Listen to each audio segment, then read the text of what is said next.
historico-David. Avec lui, Tokobeta actualité, réplique ya Moïse Katumbi dans ma proposition ya Noël Chani, la congolité. Tokobeta c'était dans Chebea, pas maté Tokobeta sous le Chebea, réforme la loi.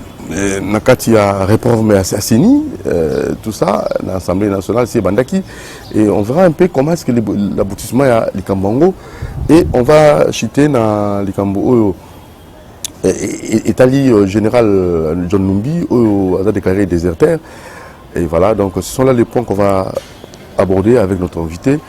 Donc rapidement, dans la réplique, il y a Moïse Katumbi. Sortie médiatique, comment vous l'avez jugé? Monsieur David, bonjour. Bonjour. Na sepeli mingi na ndengo ya mbinga na émission na yo. Likambo ya Moïse et Kamusilatu. Parce que likambo ya loi électorale pour na koyeba nani ya kozala bazo déjà ko c'était makambo na seni et nani na parlement sikoyo. Ezali moment moko oyo esengeli que le peuple congolais atia maboko, atia makanisi pour colmater le brèche, pour éviter que ba etobengi ba étranger ya motema likundu ba oyo bazwa cible ezali Congo.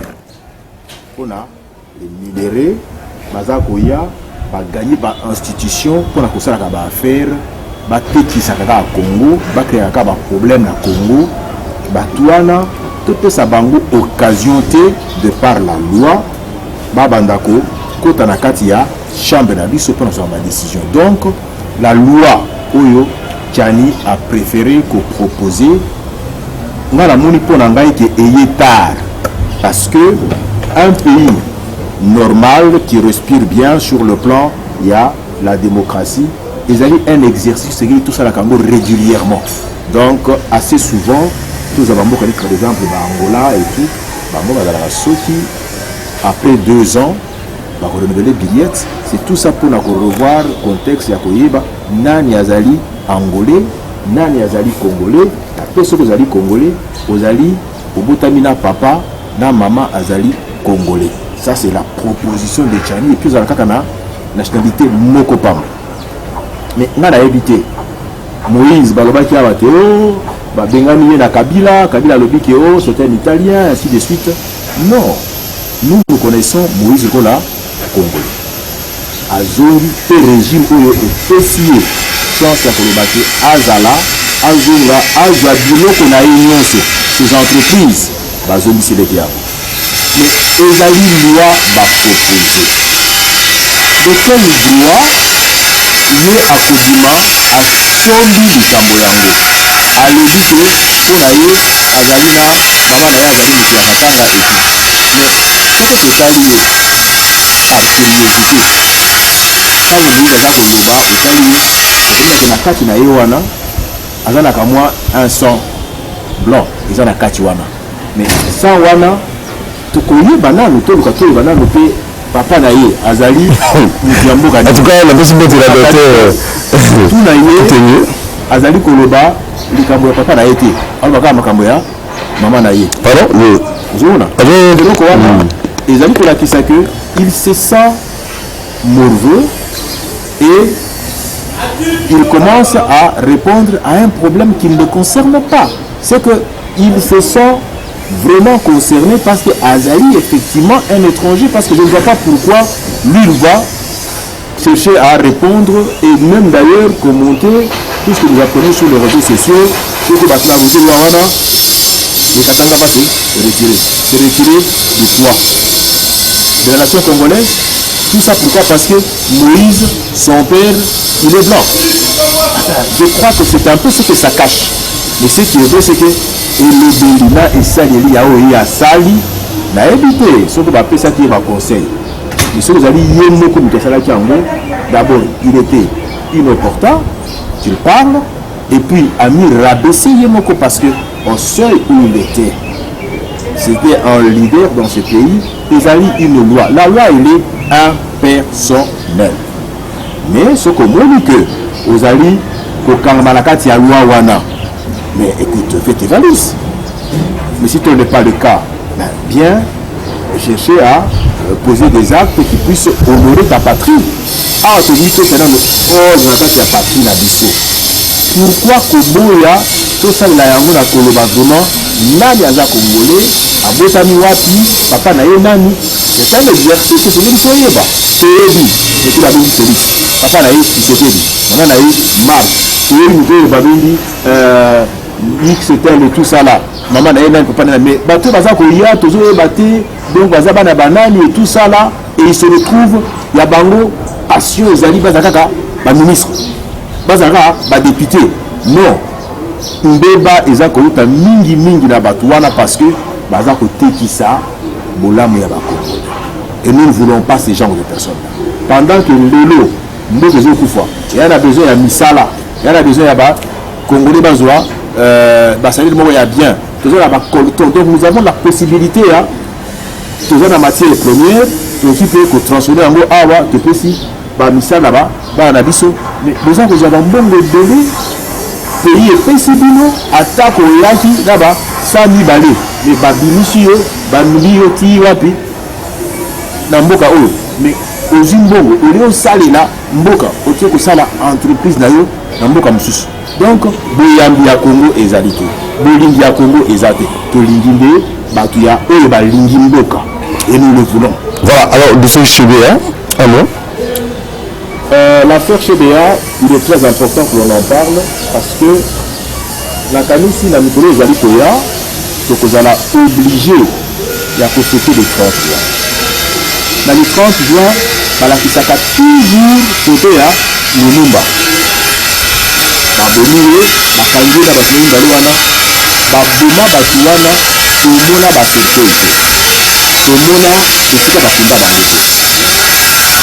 ezali wana esaleli wana ya kobomaka bato lokola bafils et surtout quand ils veulent défendre les intérêts suprêmes de la nation esengeli mbala oyo tosilisa yango mpona kosilisa tala fize bazana akendaki chauffeur auti na ye epai na ye alobi ati kotika mokonzi na ye donc babomi ye soko bamoke na bambwa bale ye tosala est ce que nous pouvons nous permettre de telles scènes na mboka oyo na moment oyo donc dossier ya CBA ezali très important yango wana nazali déjà condamné personnellement le gouvernement congolais tokomi komona neti le gouvernement congolais ezali koprotéger baye bazali koboma Congo soko bazali ba miyibi bino bozobimisa ba loi moko teo nous couvert par des militaires parlementaires dans tout Kangaye. Autre chose, l'État Haïti, peuple congolais, a souffert, elle a besoin. Bon, les Alouana. Elle a besoin, bon. Mais, tu vas aller à l'État. Pour la Bakanga Bangote, les militaires parlementaires. Pour besoin de ça, les Ambons, la Bangote, Oyaye, à Saraki Moussala, a gagné vie. Il n'y a pas de problème. Mais Oyaye, na Libengaya, l'État. Mais pourquoi bakanga yote olinsa mbongo wana talaka eloko wana ezali ya liboso et lelo John Numbi abimaki awa ndenge nini parce que azali reproché na kati ya likambo ya CBA mutu apesaki ye invitation mpona akende korépondre ezali la police donc na mboka nyonso ya mokili eloko oyo epesaka vraiment la sécurité soko l'État a bengi donc vous avez déjà sécurisé bongo a bengi le ministère et la défense nationale ou la police à la Kachwana ba pesio invitation à quelle invitation baboni ata yomoko et vous trouvez ça normal mutu o yazala ki awa pendant que l'affaire était là ba tiki ka menwana abini maintenant on le déclare déserteur asi abini almaki na mboka awa ndeni il faut aya répondre parce qu'il faut tuer ba CBA même la pesaki demande deux côtés na koleba ba bobaye même la pesaki institution wana pour ce que tout ça yango c'est pour la CBA et au cours de la biso pe moko na monde biso ba biso ndenge wana nous devons nous liguer la mort d'une personne et à la fois ta propre mort si elle est injuste et nous devons défendre ça on ne peut pas trouver ça normal non chauffeur on a tout ça il n'est même pas un politique c'est un chauffeur. Abimi na tongo na lycée papa au tout ça là na pourquoi kobo sanate yaka na mapa. Papa akenda balé na bamboa entre nous quelque part. Vous trouvez ça normal? Likamboya nous trouvons la John Numbi. Si on ne veut pas que nos relations ne se gâchent avec pays où on est allé recevoir Bango, mais surtout chez Enani John Numbi, là je pense que vu la Congolais, le sang d'un Congolais est précieux. Il faut que tout le monde a la sensibilité à le pouvoir politique, le sang du peuple congolais. Et ce sang de la manière qui s'est versé, Malamu, John Numbi, Azonga Awa, pour expliquer qui lui a donné l'ordre de plastiquer la personne, de le tuer comme vraiment un sans importance. Ce que tout ça, alors on aura vraiment raté les coches. Et ce qui est vrai, pour l'aïe, ils allaient payer pour là, les Cambouya Lumumba, on a tout le monde. Comment on peut tuer d'une part quelqu'un qu'on dit héros national et de l'autre il y a quelqu'un en Belgique qui exhibe toujours sa dent, ou en tout cas il arrive fait la bangombo, mais ça c'est narguer la nation congolaise. Et il serait mieux en tout cas que tout réhabiliter nous Lumumba là-bas deux acolytes là wana et zali batu ya bakolite te beti ba garde du corps te bazala qui président ya sénat la président ya nani ya parlement. Donc on a assassiné les institutions par la communauté internationale en complicité avec le gouvernement de l'époque congolais. Il faut nécessairement nanu Tony tout ça pardon. Le pardon doit être adressé au peuple congolais, à la famille de Lumumba. On ne peut pas faire de l'homme, non, on le désacralise comme ça parce que il dit que opposition ou bien patriotisme pour y aller et là modèle pour la donc on a pour bangisa donc bangisa dit que oh il y a ce que ça y a au kufaka doué oh chef ya bika bo yarbiki yo alize de côté à Makambrabu du Congo on le tue et là tout faut faire tout le monde. Est-ce qu'on peut se permettre au XXe siècle ce que tu as dit un grand pays où ils ont l'indépendance en 1885 dans la cour de Grand pour être la lumière qui brille dans le ténèbre en Afrique et nous nous permettons de faire pareil à ce jour. Donc on a la que ce gouvernement qui veut donner la vie la statue Oya Lumumba wana Oya Mikolo Nyonso Togo Tokomi Mokoloyo Nani Kabila Kuswa Bukidana Bali de Babeti. Mais Lumumba qui n'a pas. Donc on a fait donc un monument sans vie juste pour la coco, ça veut pour récupérer kaka le côté nationalisme ya Mutiango pour la kosa là-bas marché politique. Yango a lobby hein, il est bon. Avant chef de l'État a lobby que il fallait prendre le relique que ba relique wana ezwama et puis en plus que un procès en bonne et due forme et réhabiliter bana na biso pour la koyeba quelle est l'importance ya RDC et Lokoyama Kasi. C'est important en termes de dignité. Ce que tout ça, on a raté les coches. Voilà, alors parlons aussi de la sortie médiatique pour le presse à président de la République. La situation est sous contrôle. Et bateau la cause makamba est sur la incompétence le gouvernement est incompétent pour la prise en charge peuple naïf qu'on a est là où il y a eu éruption volcanique. Un mot par rapport à ça. Le mot incompétence, c'est un mot que les gens utilisent dans les Bangobalini. Mais tout gens ça, le Rwanda, na Goma, ils sont proches. Awa, Mboka et Zumoto. Le Rwanda a osé donner quelque chose. Et de là à conclure qu'il y a l'incompétence du gouvernement congolais, ça c'est tout simplement parce que rien ne présageait que le Kouane Koya. Ezali Likama et Salemi. Et Salemi, le gouvernement s'est préparé. Mais aujourd'hui, moi j'ai suivi des volcanologues où il y a l'équipe pour accompagner ça, Azali Koutou belge. oyebi yo moko babel to bazalaka ti batiaka songi mingi na makambo etali Congo, mais il a été clair pour la koloba que badonnées scientifiques ezalaki kolakisa te que eloko moko ekosalema. Mais ce qui est vrai, c'est que le volcan est entré en éruption. Donc c'est un accident, une catastrophe naturelle. Pendant que le regard peut tourner ailleurs, mais et on réagit avec les moyens de bord que nous avons, mais en plus, on demande à la solidarité internationale. C'est ici où le patriotisme avéré à Bato Babengi, le rapport mapping. Parce que les gens ont mis donné. Le numéro 1 à Bango Oya Yebani, a déjà Ndambu Yambongo Naye, a Tianaka Tambea, Goma. Ça serait vraiment obligé qu'il y a que le niveau. C'est bon là.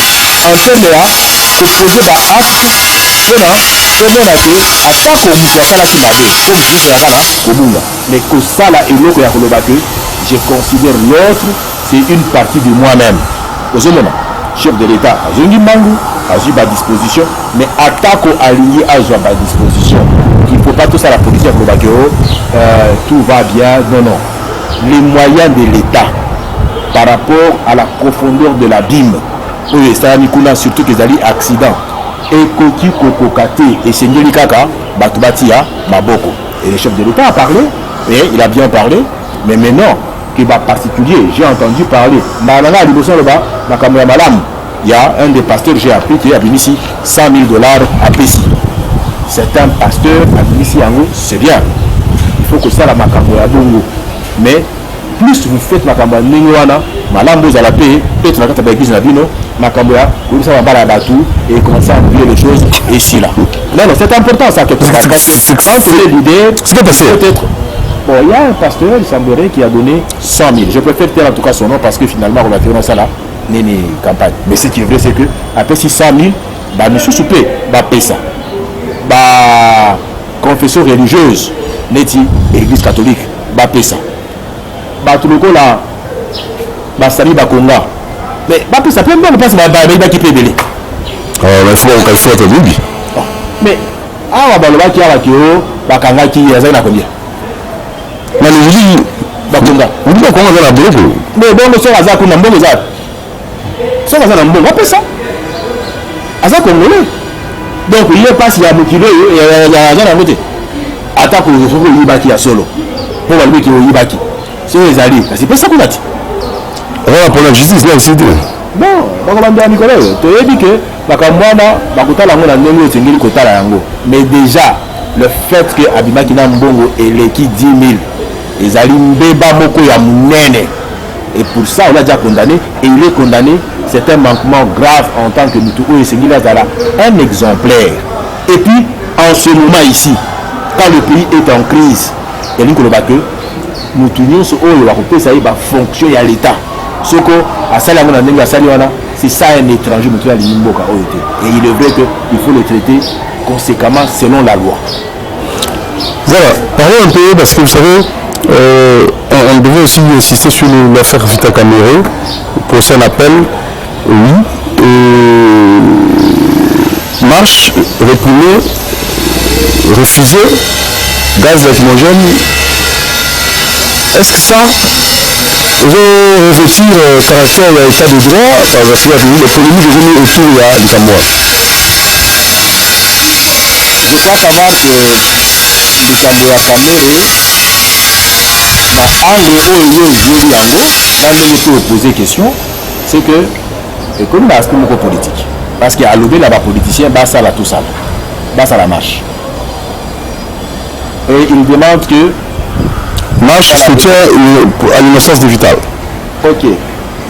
Ah, à l'innocence de Vital. Marche de soutien à l'innocence de Vital Caméré. On a marche parce que Vital Caméré est innocent. Vital Caméré est innocent. La copie Sandaki Samoko et Sengeli Toyeba. Est-ce que Caméré a fait ça qui marchait dans Djamal? A fait ça qui est marché. Est-ce que bah marché à l'État bapesaka yango ndenge wana na mutu oyo azali na mwa eloko ya ndenge wana. Eza mbeba d'abord. Faut pas d'abord aller dans makambo ya mbongo wana, mais d'abord avoir donné ce marché de gré à gré. En tout cas, preuve ya mbongo oyo vitala yibaki, preuve ya mbongo yango, montant combien? Wani baba kutuna, combien montant? Question oyo opposé mpona mbongo ezali faussé. Ata soki ezali faussé, vitala azali censé kozala mutu azali poursuivi aza na badroit na ye.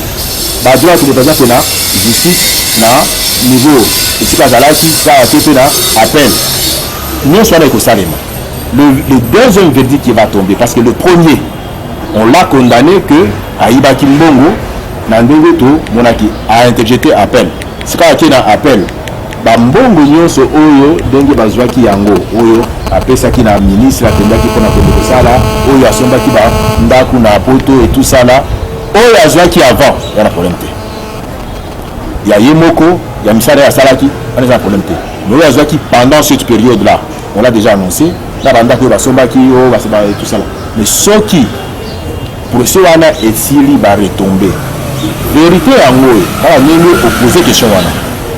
Il ne faut pas en même temps, tous ça kobongi ça, tous ça miyibi, mais en même temps, poche moko za kofumuka ezoli ya bambongo to parce que je kendete. Baye bisabatu. Mbongo wana bazui ezali combien? Mbongo wana batiango na compte nini? Ekosala nini? Mbongo opi bazui ezali combien? Wana tozomona que jusqu'aujourd'hui, apparemment, on n'a pas le souci d'éclairer la religion. Na moi eloko wana ekozala malamu mingi après le procès que baya kopesa biso le montant nyonso mobima mais yeba pe Kamere azali multidimensionnel hein? Azala kati ya projet à 100 jours ah balobi makambo ya saute mouton maison c'est préfabriqué la kwa bamonyango batutiango batutiango courant batutiango électrifier tout ça. C'est comme si vous voulez monsieur le baki comme ça c'est la partie Kamere se plaindre. Mais la partie Kamere peut dire ce qu'elle pense. Elle dit quoi? Parce que ce qui est vérité c'est que d'abord mbongo yebani que pour la kusomba biloko wana kuna. Ezali kosenga mbongo nyonso wana te. Ezali kosenga mbongo muke à peu près ka mbongo ya pesa ki jamal wana. Yango mutu be yango mutu e pesa ki ba biloko nyonso wana. Mais la suite là, et qu'il y a wapi et pas un an. Donc il y a Zali Wana, donc vous avez du mal, à ordre, na banque, donc vous avez du mal, la poche, il y a une socialité. Et vous voulez, devant une situation comme celle-là, bah que nous avons ça sous le son, et non pas Kamere. Bah nous avons sous Kamere, parce que c'est lui qui avait neutralisé le gouvernement, parce que c'est lui qui avait le pouvoir, il y a le gouvernement Azaï Koussal. Sur ordre du chef de l'État, donc c'est son but qui parlait. Et la banque c'était l'argent. On a payé 6 millions de dollars, on a payé ça qui n'a Jamal. Pour la couper, c'est bien. Mais quand même, si personne t'a dit très bien, si Maya Jamal, voilà. Mais Kamel a fait beaucoup de choses sans Kokoma. Comment ça? Faites attention. Mais qu'est-ce que vous voulez? Parce qu'aujourd'hui, 57 millions. Azaka 6 millions, voilà. Abi ou azwaki ba comment nous se dit awa asala kiango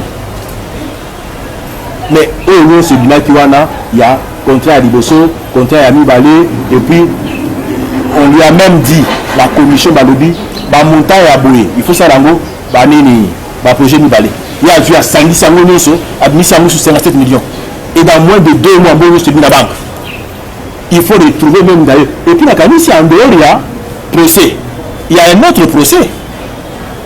Comment banque yango moko ezala ki komisa bambongo ndenge wana pour banque eyebi que le film ça va mbongo ndenge wana pendant moins de 2 mois mais babisa ndenge nini qu'est-ce qui s'est passé entre Kamere avec les autorités de la banque? C'est encore des dossiers sur les dossiers et soutenir que dans tout ça Kamere n'a rien fait. Bon, ça devient le propre de Batouba Salaga so ozoloba oyo ya zoloba oyo non Kamere azali mutu oyo eloko asali wana alakisi ke azali étranger. Kamere n'est pas un Congolais. Là, vous allez encore trop loin. Il faut que je te dise ça parce que quand on te donne des fonctions de l'État, dans le moment où on a obéi ça, sur le bureau, on a osala, sur le pouvoir, c'est ça être un étranger, quelqu'un qui n'aime pas le Congo. Autant que vraiment, les qui a moi si naïo, pour Azali Tito, Azali na, bah fossette, obéissent 9 millions de dollars au précis. Monde de la contribuable à Kayomoko. Et vous dites que ça c'est un Congolais. Ça ce n'est pas un Congolais. Ce n'est pas un Congolais. Un Congolais c'est Boyandi à Congo. Bonduki à Congo. Mimene à Congo. Et ça, la moelle à Congolais, nous c'est Azamsala, Azala Malam. Le lieu ça le Kouana. Mais tu n'es pas Congolais. Vous voulez qu'on l'appelle comment? Voilà. Alors, des soins à suivre. Pour clore, pour nous, je vous remercie. Pour clore, moi je préfère dire ceci. Que le chef de l'État reste encore dans l'esprit de l'union sacrée. C'est-à-dire être dans l'union sacrée et non pas être au-dessus de l'union sacrée. Et laisser le travail de l'exotisme qui a commencé, où les amis pour remplir la prison, là, la ministre de Mbongo à l'État, pour la Mbongo wana, donc on peut ce crédit, la communauté internationale que bateau va commis sérieux. Pour bateau la Mbongo, le président Mbongo a la aide, bango bazongi sango kuna na ba château, to remplir Mbongo na ezonga, to futa nango ba enseignant, to bondisa, ba kasa ba na biso. Pour replacer l'homme au centre de la préoccupation. Voilà. Tout est lié sur un mot. Tout est lié sur un mot. Je l'ai dit. Mais tout est lié sur un mot. Dans la idée, dans le moment, on a dit que quand on a dit la empereur. La carte à empereur, on a dit Colombe, c'est là où il avait dit à certains, je n'ai pas appris à manger de tomates au gouvernement. Donc c'est un réactionnaire et un travailleur. Atako et débattu, atako ba bébisaki, mais cause à la chrétien, ils ont une capacité à motivation pour bébissi, pour eba, pour bondissa. Donc ça il tout pour eba, pour changer. Pour ces amas, parmi les gens pour ça la madame. Mais ça là, il faut retrouver derrière plusieurs, bah oh il a calagi, mabé, mais derrière Fati, il a rendu un travail pour relever la nation. Donc il a essayé tant soit peu, même si le MPR avait gâché, mais il termine sa course en servant la nation, en relevant la nation et nous donnant l'impulsion d'aller de l'avant. Donc cet homme intègre, raisonnons encore plus, mais Azalaki est vraiment fatigué, Azalaki maladie, je pense effectivement, moi je crois que c'est la maladie de l'enfant. Merci David, historico. Merci Amiro Djambi Alain Kabongo. Abonnez-vous massivement sur votre chaîne Doudou TV. À la prochaine. Ciao.